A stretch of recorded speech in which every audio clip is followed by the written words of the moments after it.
Bonjour, c'est parti pour ce nouveau Café des Lyonnes en direct des petites familles avec mon invité Audrey Lagan. Audrey, bonjour. Bonjour.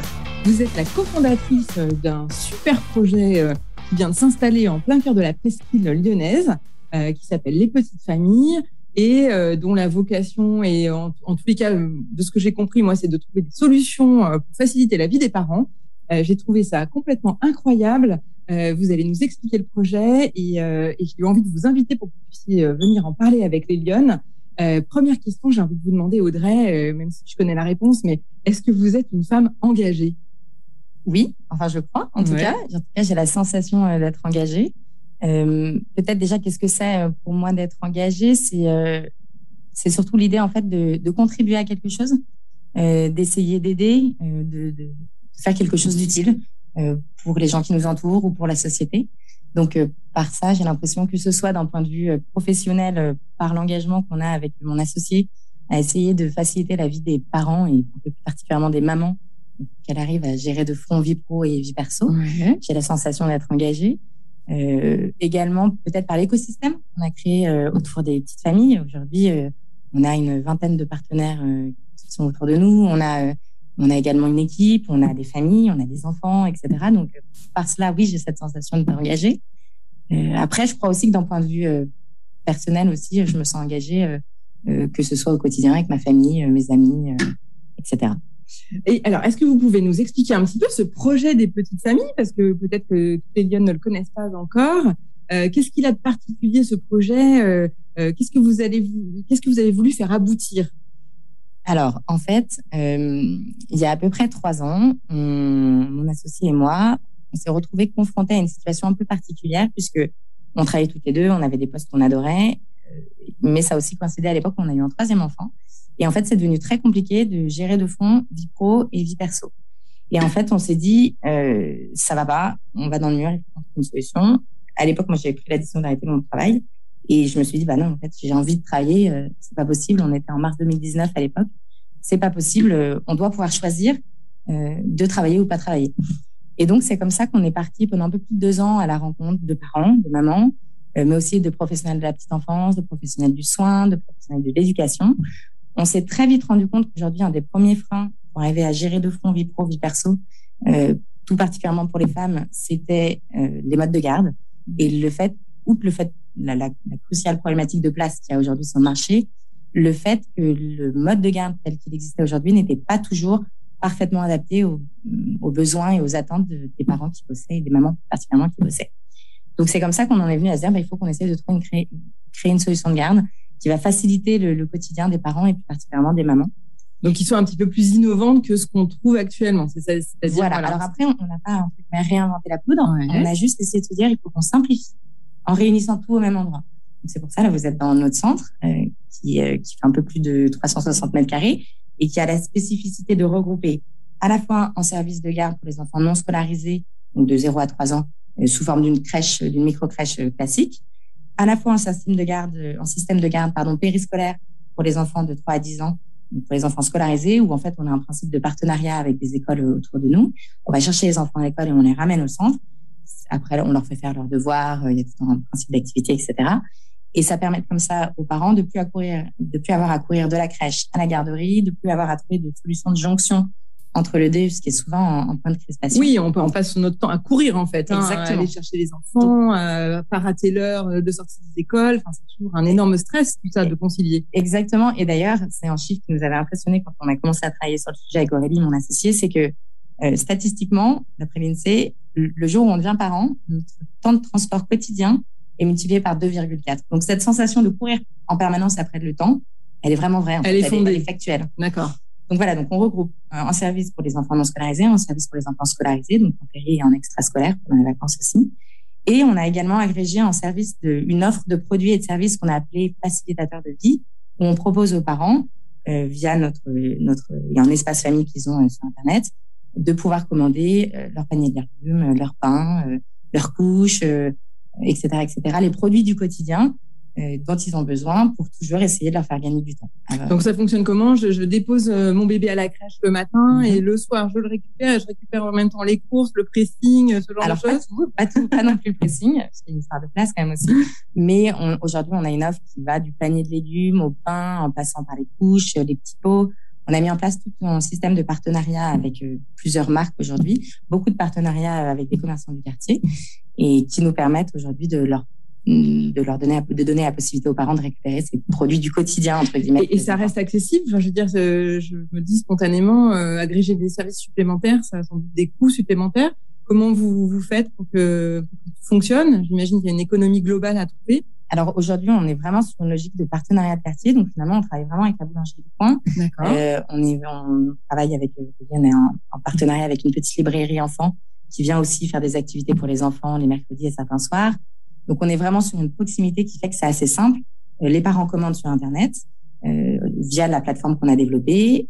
Nous, on transmet à nos partenaires qui nous les rapportent. Et comme ça, le soir, ils récupèrent tout au même endroit de manière très simple. Et alors, comment ça vous est venu cette idée? Parce que du coup, si on refait un petit zoom sur votre parcours personnel, vous travailliez avant, vous aviez un autre job, vous travaillez dans le marketing. Oui. Alors, quelles études vous avez faites? C'est quoi votre cheminement? En fait, en y réfléchissant, je pense que c'est assez logique. Je crois au final d'en être arrivé là. Moi, j'ai grandi dans une famille de médecins. Tout le monde est médecin autour de moi. Donc, de manière peut-être conditionnée à la base, mais pas que, je pense. Au départ, je voulais être médecin. Je me suis dit, et encore aujourd'hui, d'ailleurs, je trouve que c'est un des plus beaux métiers du monde que de pouvoir aider les patients. Ah oui, c'est certain, oui. Et voilà. Soigner, oui. Et puis, j'ai toujours eu aussi cette envie de travailler dans le milieu de l'enfance, parce que d'un côté, les enfants, ça me fascine sur le côté le développement, voir cette vie se créer, l'enfant qui se développe, qui apprend à marcher, à communiquer, le développement de l'intelligence humaine me fascine. Et aussi parce que je trouve que c'est, en fait, les enfants, c'est ceux qui vont faire notre monde de demain, les petits citoyens de demain. Et donc, je trouve ça vraiment fascinant. Donc, j'ai toujours eu cette double passion de l'idée d'aider, de prendre soin, différemment, mais et de l'enfance. Puis après, la vie a fait que je suis partie en école de commerce. J'avais des personnes autour de moi qui le faisaient, donc je me suis dit bon allez, je vais faire ça. Et d'ailleurs, je regrette pas du tout parce que c'est là que j'ai rencontré mon associé, donc c'était plutôt une bonne idée. Et puis j'ai fait, je pense, le schéma assez classique de pas mal, à savoir j'ai eu un premier job, un premier enfant, un deuxième job, un deuxième enfant, troisième job. Là, j'ai poussé le vice, j'ai eu un troisième enfant. Et je vous dis, c'est là où donc dans seul, en fait, ça s'est un peu tout déréglé. Je me suis dit, c'est pas possible. Il faut trouver une solution. Comment on fait pour tout concilier? Vous vous êtes forcément posé cette question. Ah bah clairement. En fait, le constat premier était de dire j'arrive plus. D'accord. Donc vie pro, vie perso, ça marche plus. Okay. Donc je vais couper vie pro, je vais la mettre en pause. Comme beaucoup, faut savoir qu'on est quasiment une femme sur deux. Soit à mettre une pause, soit à ralentir, soit même à arrêter notre carrière. Et ça augmente avec le nombre d'enfants parce qu'on n'arrive pas à gérer les deux. Et en fait, je me suis dit c'est pas possible. On peut choisir de s'arrêter de travailler pendant un temps et c'est génial. Mais si on n'en a pas envie, je trouvais que c'était pas normal aujourd'hui dans notre société d'avoir à faire ce choix non choisi. Et c'est vraiment comme ça qu'a démarré l'aventure des petites familles. Je n'oublierai jamais, j'en ai parlé un jour à mon associé en lui disant qu'est-ce que t'en dis si on essaie de trouver une solution pour faciliter la vie des mamans? Et elle m'a répondu top à la vachette, on y va. Et c'est comme ça que ça a démarré et que pendant, je vous dis, 2 ans, on est parti à la rencontre de gens pour en arriver à septembre où on a ouvert notre centre ici. Est-ce que tout au long de ce parcours, il y a des gens qui vous ont aidé, j'imagine, qui vous ont orienté, qui vous ont conseillé? Est-ce que vous-même, dans votre parcours, vous avez le sentiment d'avoir été aidé plus par des hommes, par des femmes, les deux? Est-ce qu'il y a des rencontres qui ont été déterminantes? Vous me parlez de votre associée, qui est une femme, si je comprends. Oui. Est-ce qu'il y a est-ce qu'il y a eu des marqueurs? Parce que sauter dans l'inconnu, j'entends, on fait le 3e enfant et du coup on n'arrive pas à tout concilier, je change tout, je rabats les cartes. J'imagine que ça n'a pas été une décision simple. Ah oui. Enfin, alors, je vous dis, ça s'est vraiment imposé à moi. Ça faisait longtemps quand même. Déjà dès le premier enfant, je sentais qu'il y avait quelque chose qui allait pas. Je me disais, c'est pas possible qu'aujourd'hui on n'ait pas de solution qui fonctionne mieux. Donc ça faisait longtemps que c'était en moi quand même. Clairement, la rencontre. Alors c'est pas une rencontre puisque mon associée, je la connais, c'est une de mes meilleures amies. Je la connais depuis de longues années maintenant. Ouais. Elle est venue s'installer à Lyon et on parlait, on vivait, je pense, la même chose au même moment. Ça a été un moment, en effet, déterminant. Fort probablement qu'elle arrive à Lyon à ce moment-là, puisque ça a permis de lancer le projet. On n'aurait pas fait sans. Après, s'il y a des personnes qui m'ont un peu plus marqué, je dirais peut-être pas plus des hommes que des femmes. D'accord. puisque tout au long de ma vie, j'en ai professionnelle, j'ai rencontré à la fois des hommes passionnants et des femmes passionnantes. Peut-être ma première boss, ça remonte maintenant du coup, mais qui était pour deux raisons. Parce que premièrement, ça a été, à l'époque, je le comprenais pas encore et je mettais pas les mots, mais aujourd'hui, oui, puisque j'avais pas d'enfants, je sortais d'école, j'étais toute jeune. Je pense que ça a été mon premier modèle de gestion vie privée, vie perso. D'accord. Donc, je voyais lutter entre les deux, mais y arriver. Et le deuxième chose aussi, c'était la manière dont elle travaillait avec ses équipes, avec une écoute, une disponibilité qui m'a fascinée et que, encore aujourd'hui, on l'a mis au cœur de notre projet avec Aurélie, cette idée d'écoute, de disponibilité auprès de nos équipes, parce que c'est vraiment quelque chose qui nous porte. Donc, je dirais cette femme. Et puis, probablement là, dans les 2 années, donc dans l'actualité plus récente, on a pris la décision très tôt avec Aurélie de se faire entourer pour ce projet, pour monter ce projet par un incubateur notamment, qui est un incubateur qui s'appelle Les Premières. C'est un incubateur lyonnais. Un incubateur lyonnais, exactement, pour femmes entrepreneurs et équipes mixtes. Et on y a rencontré vraiment beaucoup de personnes, femmes beaucoup, parce qu'il y en a beaucoup, mais pas que, hommes aussi, inspirants, et qui nous ont beaucoup aidés aussi dans la construction de ce projet. Les incubateurs, est-ce qu'on peut peut-être en parler une minute? Ça fonctionne comment? C'est un réseau de femmes? Non, c'est quoi? Alors, il y a plein d'incubateurs aujourd'hui qui existent. Celui des Premières, c'est un incubateur, en effet, qui est pour les entrepreneurs, d'accord, mais équipe mixte aussi. Donc, c'est soit dirigé par des femmes, soit co-dirigé par des hommes et des femmes. Ok. Et en fait, ils vous accompagnent vraiment, parce que c'est vrai qu'il y a des problématiques peut-être qui sont pas toujours les mêmes. C'est important, cette notion de mixité dans l'accompagnement? Homme-femme? Oui. Oui, je pense. Il y a pas, on a besoin des deux, clairement. Il y a un équilibre qui est important, je pense. Je voulais vous poser la question aussi par rapport à vos équipes. On en avait parlé un petit peu en préparant ce café. Il y a un vrai sujet sur le recrutement aujourd'hui, sur l'accompagnement. J'imagine que c'est des secteurs d'activité très spécifiques, l'accompagnement à la petite enfance. Est-ce que ça a été simple pour vous de recruter des équipes? Est-ce que c'est un marché de l'emploi qui est compliqué? Est-ce que c'est facile de trouver? Parce que là, on confie la chair de sa chair. On est vraiment, j'imagine, très réticent toujours à avoir un accompagnement. Comment est-ce qu'on sélectionne les gens qui intègrent ce type de projet? Alors, le monde de la petite enfance, c'est un monde où, en effet, c'est pas toujours facile de recruter parce qu'il y a une grosse pénurie sur le marché, déjà, ça va. Et qui plus est, c'est un métier où la pénibilité est forte au travail. Et pas forcément reconnu. Et où il y a un manque de reconnaissance qui est hyper important. Donc, c'est souvent des équipes qui sont un peu en souffrance, et donc, c'est un point qui est un peu compliqué. Je pense que de notre côté, on a eu beaucoup de chance parce que, donc, comme je vous l'expliquais, on n'est pas sur de la crèche ou du périscolaire, on est vraiment sur une solution mixte avec une approche assez pluridisciplinaire, c'est-à-dire qu'une partie de nos équipes aujourd'hui travaille sur le 0-3, mais aussi sur le 3-6, donc c'est un accompagnement des enfants. C'est-à-dire que, vous voyez, par exemple, notre relais de direction, elle va travailler côté micro-crèche, elle va travailler au quotidien, enfin la majorité de son temps avec les enfants de 0-3 ans, mais aussi elle va faire un peu du 3-6 en périscolaire. Et pour elle, ça va être super riche parce qu'en fait, le jour où l'enfant partira à la crèche, elle va le suivre encore puisqu'il continue à son périscolaire. C'est divers, en fait, c'est ça que vous voulez dire. Pour l'enfant, exactement. Pour l'enfant aussi, il y a un vrai intérêt parce qu'il ne perd pas son repère. Et je pense que cette transversalité, ou plutôt cette pluridisciplinarité, a fait qu'on n'a pas eu trop de difficultés. Ça, c'est le premier point. Et le deuxième point aussi, c'est que sur la partie périscolaire, extrascolaire, on a pris dès le début le parti d'avoir des équipes qualifiées, donc des éducateurs de jeunes enfants, des CAP petite enfance, etc. Enfin, vraiment avec des diplômes et en CDI. Ce n'est pas toujours obligatoirement le cas, c'est souvent plus précaire.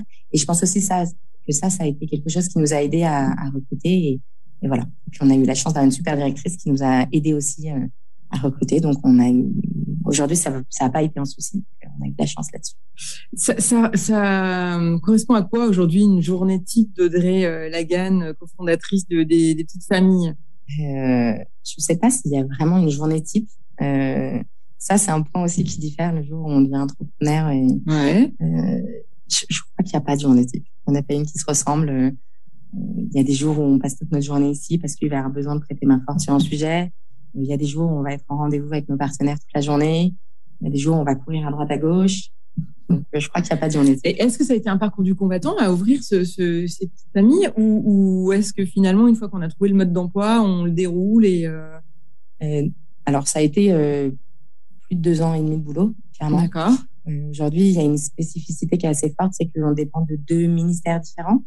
Sur la partie crèche, donc accueil de l'enfant non scolarisé, en tout cas sur l'accueil du plus jeune enfant, on dépend de la PMI et donc du ministère de la Santé. Sur la partie de l'enfant scolarisé, donc 3-10 ans, on dépend de la SDJES, qui est l'équivalent, enfin, qui est rattaché au ministère de l'Éducation nationale. Donc il y a cette partie-là au niveau réglementaire, juridique, fiscal aussi, a été assez complexe. D'accord. Parce qu'il n'y a pas toujours les mêmes normes, il n'y a pas toujours les mêmes attentes, il n'y a pas toujours les mêmes contraintes, encadrements. Okay. Donc ça a été un sacré enjeu qui nous a pris beaucoup de temps. C'était un beau parcours combattant. Et puis après, il faut trouver aussi un espace qui est grand. Il y a beaucoup de travaux de rénovation. Enfin, non, ça a été un il y a parcours. Le volet foncier, etc. Oui, là, vous avez ouvert donc depuis début septembre à peu près. Est-ce que c'est plein? Enfin, est-ce que vous avez trouvé votre public? Est-ce que vous avez des premiers retours des parents? Oui. Alors ça c'est génial. On a eu un super accueil, donc on en est ravis. Sur la partie micro-crèche, on est complet. Après, il y a un vrai problème aujourd'hui, c'est de place, donc ça aide aussi. Mais sur la partie périscolaire, extrascolaire, où là, il y avait un enjeu, parce que c'est une offre qui est un peu nouvelle, c'est hybride. C'est pas de la garde à domicile, c'est pas de la garderie d'école. Un peu hybride entre les deux. Et c'est là où il y avait un gros enjeu. Clairement, aujourd'hui, on est dans ce qu'on objectivait, donc on est ravis. Et puis surtout, on a la chance d'avoir des familles extra. Aujourd'hui, on a, pour donner un ordre d'idée, on a 39 familles. Ça représente 58 enfants. D'accord. Alors, ils sont pas tous en même temps. Oui, voilà. Et on a des super retours. Là encore, il y a pas très longtemps, on a un papa qui nous a dit merci depuis que mes enfants sont là. J'ai l'impression que j'ai transformé la vie de ma femme. Ça, je crois que vraiment pour nous, ça a été extra. C'est un beau cadeau. Voilà, j'allais vous demander, qu'est-ce qu'ils vous disent? Est-ce que vous avez déjà le sentiment que par l'offre que vous proposez aujourd'hui, est-ce que vous avez l'impression ça y est, d'accompagner des familles et de soulager des familles? Je crois vraiment qu'on a la sensation d'avoir fait un peu notre part du colibri, vous voyez, d'avoir atteint cet objectif qui était de dire on veut essayer d'aider un peu les familles, d'alléger la charge mentale des parents, de leur fluidifier un peu, leur simplifier un peu la vie. Vu les premiers retours qu'on a, je crois qu'en effet, on a engagé le bon pied. Donc, il faut qu'on continue. Là, on a encore reçu des mails extra de mamans qui nous remercient en nous disant qu'elles sont trop contentes que leurs enfants veulent pas partir le soir, que elles sont soulagées parce que si elles ont une réunion en urgence, elles savent que on sera là.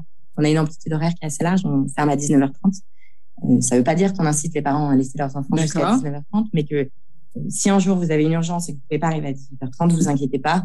Il y aura l'équipe qui sera là jusqu'à 19h30. Oui, puis vous avez accompagné tout ça, je crois, en tout cas d'un certain nombre de professionnels qui sont notamment aussi des médecins, où on peut faire appel si on sent qu'on perd pied sur des sujets. Exactement. Vous avez souhaité vraiment faire ce travail d'accompagnement. Oui, en fait, dans la partie offre et produits, on dit facilitateur de vie, il y a en effet toute la partie click and collect. Il y a aussi toute une partie contenu d'accompagnement à la parentalité. On travaille avec un médecin partenaire qui, tous les mois, va donner son point de vue, d'un point de vue médical, sur un sujet. Vous voyez là, par exemple, le premier qu'on a mis en œuvre, c'est écran, pas d'écran. Que faire? On entend tellement tout aujourd'hui en tant que parent. Il y a une telle infobésité permanente qu'on est souvent perdu. Donc, le médecin va donner un éclairage médical. Donc, tous les mois, ça reviendra. Il forme aussi nos équipes, de manière à ce que nos équipes en continu puissent avoir aussi un relais sur l'accompagnement en parentalité si des parents se posent des questions. Et en effet, les parents ont la possibilité, quand ils ont une difficulté dans le développement de leur enfant, de prendre ce qu'on appelle un rendez-vous d'information individualisé avec ce médecin sur place, où le médecin va discuter avec le parent et l'enfant pour essayer de cerner le problème et rediriger en fonction vers un orthophoniste, un psychométricien, etc., etc. Un des enjeux que vous m'aviez expliqué quand on s'était rencontrés pour préparer ce café, c'était aussi d'arriver à déculpabiliser les parents sur tout un tas de sujets. Vous l'avez dit sur les écrans, vous l'avez dit sur la réunion. On sait que ça va pas se terminer et on se prend un gros coup de stress parce que il faut courir chercher son petit. Vous avez vraiment travaillé cette notion de déculpabilisation. C'est important pour vous, ça? Oui, en fait, une des choses aussi hyper importantes et fondatrices dans notre projet, c'était de se dire que le premier pas pour qu'un enfant soit heureux, ce soit que les adultes qui l'entourent le soient également. Que ce soit les équipes, déjà, il faut savoir qu'elles passent beaucoup de temps auprès de nos enfants. Donc, on a cet enjeu clé au niveau RH, que nos équipes soient bien, etc. Ou que ce soit au niveau des parents. parce qu'on aura beau offrir tout ce qu'on veut à un enfant, le meilleur cadre, etc. Si son parent, les adultes avec qui il passe 80% de sa journée sont pas bien, on a cette conviction que l'enfant sera pas bien non plus. Donc, c'est dans cette démarche-là qu'on a construit notre offre en premier, en se disant, OK, comment on sécurise le fait que nos équipes et nos parents soient bien. Et après, l'enfant. Parce que c'est la première étape pour nous. Et après, l'enfant, bien entendu, c'est clé, mais c'est un peu comme une forêt sans arbre, entre guillemets. Donc, on a travaillé aussi tout en programme pédagogique sur une alternance de jeux de temps calme auprès de l'enfant pour faciliter au maximum son développement et l'accompagner au mieux. Mais il y avait vraiment cet enjeu clé pour nous que l'adulte soit également bien. Cette expérience, finalement, là, qui fait que commencer, mais elle fait de vous une spécialiste de ces questions qui sont clés dans le débat public et dans la façon dont les femmes, notamment, peuvent trouver du temps pour s'engager. Est-ce que c'est un sujet qui vous intéresse? Vous l'avez dit tout à l'heure, vous avez envie de vous-même de porter une voix, de pouvoir partager votre expérience, aider les autres? Alors, je ne sais pas si ça fait de nous des spécialistes. Ce qui est sûr et certain, c'est qu'on a travaillé d'arrache-pied depuis 3 ans. On ne venait pas de ce domaine à la base, mon associé ni moi. Donc, on a énormément appris, on s'est énormément documenté, merci. On s'est énormément entouré de vrais professionnels de la petite enfance. Notre directrice qui nous a aussi accompagnés, toutes nos équipes qui sont des vrais professionnels de la petite enfance. Donc, je pense qu'aujourd'hui, on est devenu en effet assez connaissante, sachante sur le sujet. Après, il y aura toujours des gens qui sauront plus que nous. Ce qui est sûr, c'est que si on peut aider d'autres personnes à se lancer comme nous, on le fera avec plaisir parce qu'aujourd'hui, il y a un enjeu majeur en France qui est d'arriver à créer des solutions de garde. Il y a une pénurie qui est énorme. C'est un énorme frein aujourd'hui pour les femmes. Pas que les femmes, les hommes aussi sont confrontés. Un peu plus particulièrement les femmes, parce que aujourd'hui encore, même si l'homme fait beaucoup, la maman reste souvent de manière assez majoritaire en charge de toute la gestion familiale. Et c'est un enjeu clé aujourd'hui que de créer des places et de développer, entre guillemets, l'offre de garde. Donc, si on peut aider, on en sera ravis. Alors, quel conseil vous pourriez donner aux lionnes qui nous regardent pour tout concilier? Est-ce qu'aujourd'hui, la conclusion, c'est de se dire que oui, on peut arriver à tout concilier? Alors, oui, je pense. Nous, en tout cas, on l'a fait avec mon associé. Je crois que pour concilier à la fois vie privée, vie perso, de manière, finalement, c'est un peu une question de gestion du temps. Oui, tout à fait. Posée, c'est ça. Si je reviens sur ma propre expérience sur ces 3 dernières années, au début, j'avais fait le choix de me dire, j'arrive pas à tout gérer, je coupe une branche. Et je pense qu'en fait, ça n'a pas été la bonne solution. Un peu comme l'image, vous savez, dans Balancier, où on coupe une branche en disant on va gagner du temps, mais en fait, c'est déséquilibre. Et donc, je pensais trouver un équilibre que j'ai pas trouvé. Et en fait, finalement, la première solution, ça a été de rajouter des branches, de rajouter du sens, de rajouter des personnes, m'entourer, etc., pour arriver à trouver cet équilibre. La deuxième chose aussi, je pense qui m'a aidé, qui m'aide aujourd'hui à gérer les deux, c'est d'avoir décloisonné. J'étais assez convaincue qu'il fallait vraiment avoir d'un côté la vie pro, d'un côté la vie perso, des gens d'un point de vue pro, des gens d'un point de vue perso. C'est intéressant, ça. Le travail, c'était le travail, la maison, c'était la maison. Mais en fait, je crois vraiment que ces 3 dernières années m'ont montré que tout n'était pas noir ou blanc, que le gris finalement existait, et que, vous voyez, je me suis associée avec une de mes meilleures amies. Oui, c'est vrai. Et alors que tout le monde me disait jamais, c'est pas ça, faut pas. Aujourd'hui, pour moi, avec le recul, ça a été un gain de temps. J'aurais jamais pu si j'avais géré les deux comme ça, si ça n'avait pas été avec cette personne. Avant, je me disais, je dois vraiment pas travailler à la maison, etc. Maintenant, ça peut m'arriver de me l'accorder. Mais à côté de ça, je vais m'accorder dans la journée un moment où, parce que ça sera un horaire où je ferai quelque chose de personnel, parce que je sais que je vais retravailler le soir, vous voyez. Donc, se déculpabiliser, en fait. En fait, se décloisonner finalement et arrêter de se dire, il faut être trop comme ça. Voilà. Et puis le troisième peut-être conseil, ou en tout cas enseignement que moi j'ai fait, c'est que ces 3 dernières années, je pense que j'ai découvert ce que c'était de renoncer. On dit souvent que choisir c'est renoncer, mais c'est vrai. En renonçant à certaines choses, ça permet entre guillemets d'arriver à faire peut-être mieux certaines choses. Voilà.